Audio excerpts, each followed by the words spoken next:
తెలంగాణ రాష్ట్రం కోదాడ పట్టణంలో ఓ కుర్రాడికి పెళ్లి చూపులు జరిగాయి. అయితే పెళ్లి కొడుకు మాత్రం పెళ్లి ఎలా చేయాలన్నది చెప్పేస్తా అంటూ తన డిమాండ్ల లిస్టు మొదలు పెట్టాడు. ప్రీ వెడ్డింగ్ షూట్ చేయకూడదు, పెళ్లిలో వధువు లెహంగాకు బదులుగా చీరను ధరించాలి, డీజే గీజేలు పెట్టకూడదు, పెళ్లి మండపం దగ్గర స్మూత్ గా వాయిద్య సంగీతం ప్లే చేయాలి, దండలు వేసుకునే సమయంలో వధూవరులు మాత్రమే వేదికపై ఉండాలి, వరమాల సమయంలో వధువు లేదా వరుడిని ఆట పట్టించడం చేయకూడదు. ఇక ముఖ్యంగా కెమెరామెన్, వీడియోగ్రాఫర్ దూరంగా ఉండి ఫోటోలు, వీడియోలు తీస్తారు. అవసరం మేరకు అటు చూడండి, ఇటు చూడండి, స్మైల్ అంటూ ఆజ్ఞలు ఇవ్వకూడదు. ముఖ్యంగా పురోహితుడికి పదే పదే అంతరాయం కలిగించడం మాత్రం చేయకూడదు.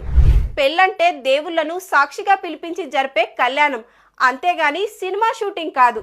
పగటిపూట కళ్యాణోత్సవం నిర్వహించి సాయంత్రంలోగా వీడుకోలు పూర్తి చేయాలి. ఎందుకంటే మధ్యాహ్నం 12 నుంచి 1 గంటకు ఆహారం తీసుకోవడం వల్ల నిద్రలే